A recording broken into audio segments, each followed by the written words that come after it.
Welcome back, guys, to another Alchemy Stars video. If you haven't already thought about subscribing, please do. It helps me out a lot. And yeah, I appreciate all of you.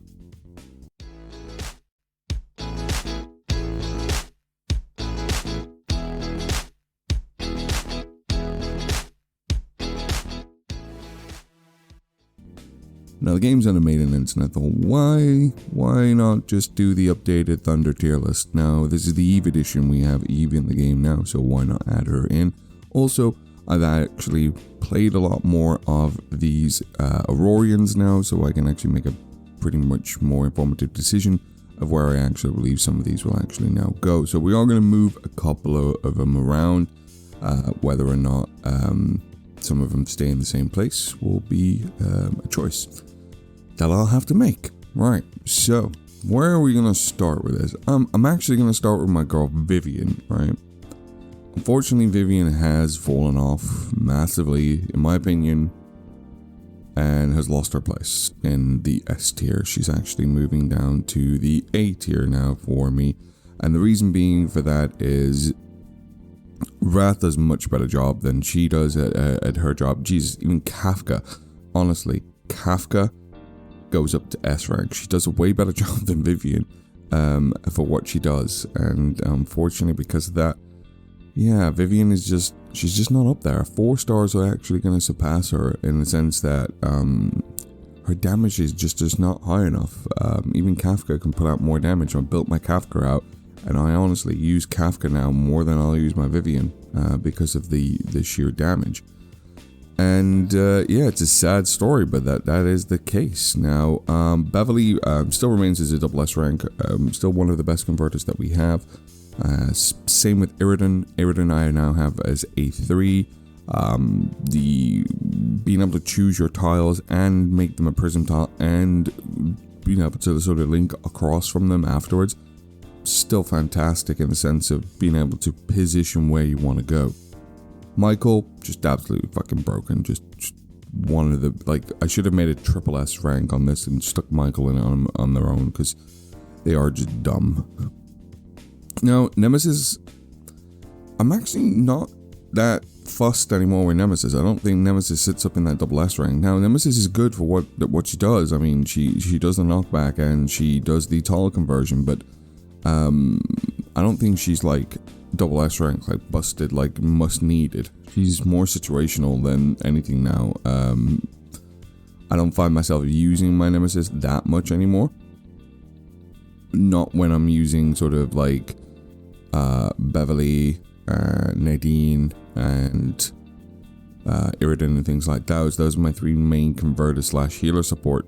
And then I'm usually going to be using either Michael and Eve as the first 2 slots. So we're going to have our main captain as Michael, second captain as Eve, auxiliary captain as Eve.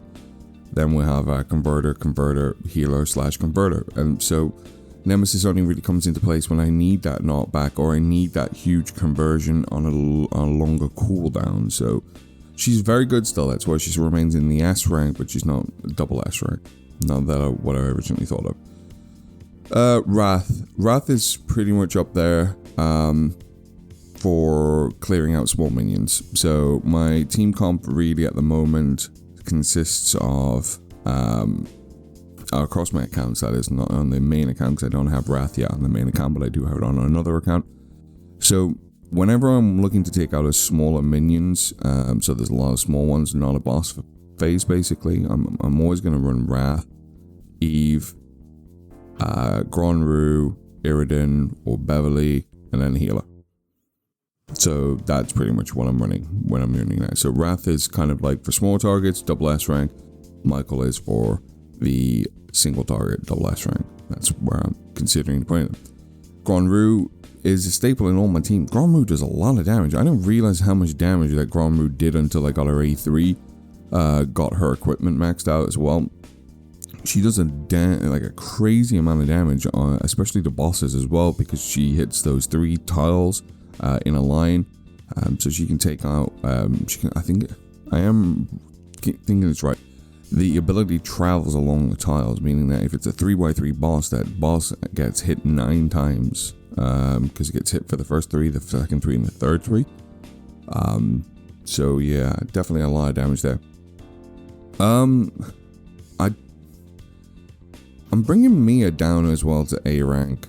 This is my personal opinion. Again, this is no one else's. The reason why I'm bringing Mia down to A rank is because, again, Wrath is better if you have Wrath than Mia. Now, this could, like I said, this will change depending on who you have. Like, if you don't have a Wrath, then a Mia or even a Kafka would be up there. Now, people are probably going to be looking at me like, why is Kafka in your S rank and Mia isn't, and things like that. But I'm sorry, man. Build your Kafka. Check her out. She's stupidly good.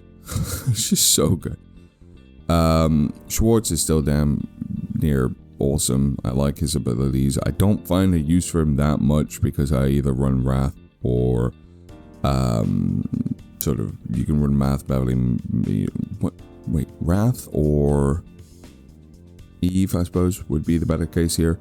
But he's still really good, so I'll leave him in the S rank as is there. And then, of course, Kafka has now joined everyone in the S rank. Now, Keating is still A rank to me. I don't use Keating at all. I have yet to use Keating, and I suppose that's why I'll just leave Keating in the middle, because I have yet to find a situation where I need that taunt. Maybe later on when we get different content into the game and when we start experiencing new things, maybe Keating will have a place in the game more than she does now. So if she does, then we'll look at her again, but at the moment she'll remain in the A rank because that's where she belongs. Now, I didn't do Nadine justice, man. Nadine, I've just got to put up in the S rank, because if we're looking at the game currently, as it stands, Nadine is our only healer, right? Not only is she a healer, she is a selective converter, meaning she can convert one single tile specifically whenever her actives is up. And I didn't give that enough props. I was thinking future-wise, and I was thinking, you know, she's probably not that good because she's only a 5-star and there's probably a 6-star. She's only a 4-star, sorry, and a 6-star healer will be out at some point, blah, blah, blah. So I stuck her in the A rank. No, you know what? She deserves her place right now. Currently, as it stands in the meta, she is an A rank. Now, Tessa, I still don't like Tessa. I'm sorry, but I feel like she's good, but she's not amazing. I'll still put her in the A rank, and that's up to you guys if you want to decide to actually use her. I need to fully build her, but until I fully build her, she'll remain in the A rank. And then, of course, my girl, Vivian, and Mia, these guys, I've been reduced down to the A ranks. I forgot this woman's name is like Daisy or something like that. I've yet to build her, and as far as I can see, kit-wise, she still remains in the B rank. I'm not going to change that. Dabby, again, I didn't find any use for after I sort of initially went through the story mode. I have still never found a use for her. Maybe if there's a Thunder team that requires a repositioning unit, then I'll eventually use her again. But until then, she's just going to sit in the basement, man, because I don't need her. Dania is actually pretty damn OP. I'm actually moving her up to the S rank because she does a lot of damage against bosses. She definitely does a massive amount of damage against bosses, and I did not understand that when I first started playing her. I thought she was a free character, that she wasn't going to be that good, and I didn't really build her. I built her out, I got her to A2, and I tried her in a couple of rounds of the Spire, and she does a lot of damage against bosses. Because of the detonation over those 3 lines, again, like Kron Rue, she can do a lot of damage. The only thing is, she is just a damage dealer. She doesn't have much else on her kit other than the damage dealing, which is why, I mean, she kind of sits between these two, to be honest. If there was a tier in between, I'd put them in there, because I'd rather take Kron Rue than Dania on a fight. But if I'm really looking for super damage, I think I'd put her like, yeah, I'm sorry, she's gonna be there. She's A, alright? She's moved from B up to A because we have Eve, and Eve is going to take up here at the double S slot. All right, Eve is sitting up here, and she does pretty much very similar thing as Dania in the sense of damage, which she just does it way better. And Eve is just redonkulous when she comes to her damage, and she definitely has the place in the SS tier. So yeah, a lot of things have moved around a little bit, and I think they'll continue to move around, and that's a good thing, because like the more I use the heroes, and the more I experience them, the better view I have on them and where they'll actually fit into the meta and how it all actually works. So I think moving forward, we're going to be doing the Fire tier list next, because that had the updated Cinsa, so that'll be the Cinsa edition. And then I will wait until Hero comes out on the 29th of July before I look to do the Forest one, because I can incorporate Hero and Dawn into that updated tier list. And these probably will be not a monthly thing, but it'll just be an updated tier list as we go along with new characters, because some people will lose their roles as other characters come in place. I mean, for example, Cinsa may knock out one of the top damage dealers in SS down to S because Cinsa's now broken, and things like that. It should be a fluctuation, a gradual fluctuation. Also, we could get in buffs